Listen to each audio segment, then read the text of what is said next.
हरे कृष्णा। सनातन धर्म में ज्येष्ठ मास की पूर्णिमा का विशेष महत्व है। इस दिन लोग श्री सत्यनारायण व्रत रखते हैं और गंगा जी में स्नान भी करते हैं। कहा जाता है कि इस दिन गंगा जी में स्नान करने से सभी कष्टों से छुटकारा मिल जाता है। ज्येष्ठ मास की पूर्णिमा सुहागिन महिलाओं के लिए भी बहुत खास होती है, क्योंकि इस दिन वट पूर्णिमा व्रत रखा जाता है, जिसमें सत्यवान और सावित्री की पूजा की जाती है। हमारे देश के कुछ हिस्सों में ज्येष्ठ मास की अमावस्या को ये व्रत रखा जाता है, तो कुछ हिस्सों में पूर्णिमा के दिन ये व्रत रखा जाता है। इसीलिए इसे वट पूर्णिमा कहते हैं। इस दिन बरगद के पेड़ की पूजा का विधान है। साल 2025 में ज्येष्ठ मास की पूर्णिमा तिथि 2 दिन रहने वाली है। ऐसे में प्रश्न ये उठता है कि व्रत किस दिन रखना चाहिए और स्नान दान किस दिन करना चाहिए। क्या दोनों दिन व्रत रख सकते हैं? क्या दोनों दिन स्नान दान कर सकते हैं? साथ ही साथ इस बार पूर्णिमा तिथि पर भद्रा भी लग रही है, तो चलिए जानते हैं पूर्णिमा तिथि कब से कब तक रहेगी, व्रत किस दिन रखा जाएगा, चंद्रोदय का समय क्या होगा और पूजा के शुभ मुहूर्त कब से कब तक रहेंगे।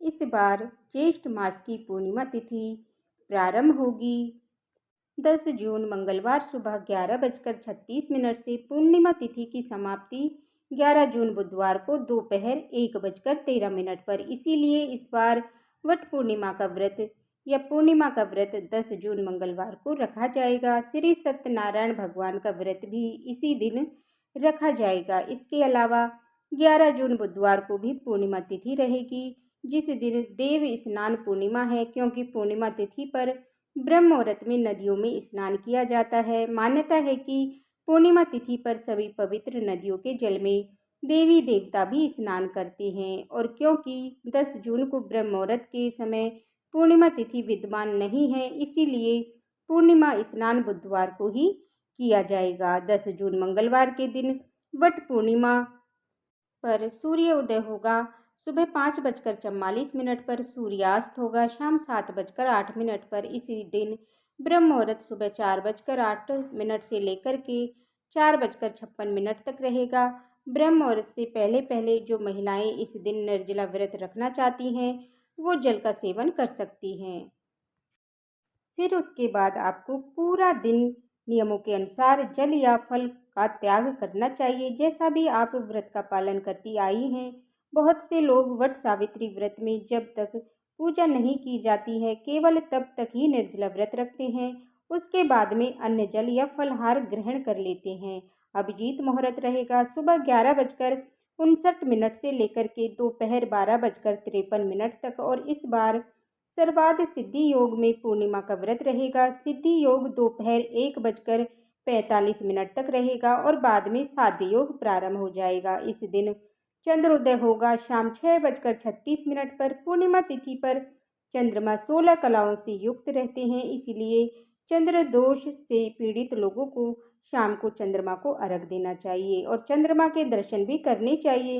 और 10 जून को भद्रा सुबह 11:35 से लेकर के रात में 12:27 तक रहेगी, और भद्रा का वास लेकिन स्वर्ग लोक में रहेगा, जिस कारण ये पृथ्वी लोक पर अशुभ नहीं रहेगी। इसीलिए आप पूजा पाठ से संबंधित कोई भी कार्य इस दिन कर सकते हैं। तो आइए अब जानते हैं 11 जून के मुहूर्तों के बारे में। 11 जून बुधवार को सूर्योदय होगा 5:44 पर। सूर्यास्त शाम 7:08 पर। ब्रह्म मुहूर्त सुबह 4:08 से लेकर के सुबह 4:56 तक रहेगा, और इस दिन साध्य योग दोपहर 2:04 तक रहेगा। बाद में शुभ योग प्रारंभ हो जाएगा। देखा जाए तो पूर्णिमा तिथि पर दोनों ही दिन बहुत ही शुभ योग बन रहे हैं। राहु काल दोपहर 12 बजे से लेकर के 1:30 बजे तक रहेगा, और इसके बाद चंद्रोदय शाम 7:32 पर है। कुछ लोगों को गलती से 10 जून मंगलवार को व्रत ना रख पाए, या जानकारी के अभाव में आप व्रत ना रख पाए हों,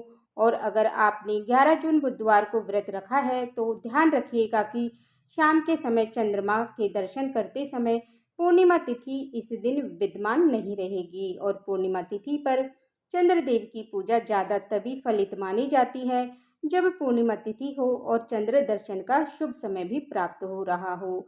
अखंड सुहाग और परिवार के सुख समृद्धि की कामना से इस दिन वट वृक्ष, पीपल के वृक्ष और तुलसी जी की पूजा करके परिक्रमा करनी चाहिए। फिर अपनी सामर्थ्य के अनुसार दान दक्षिणा देनी चाहिए। तो ये थी आज की वीडियो। अगर आपको वीडियो अच्छी लगी हो तो वीडियो को लाइक करें और चैनल को सब्सक्राइब करें और बेल आइकन बटन को प्रेस करें, जिससे कि आने वाले वीडियो का नोटिफिकेशन आपको समय पर मिलता रहे। हरे कृष्णा। राधे राधे।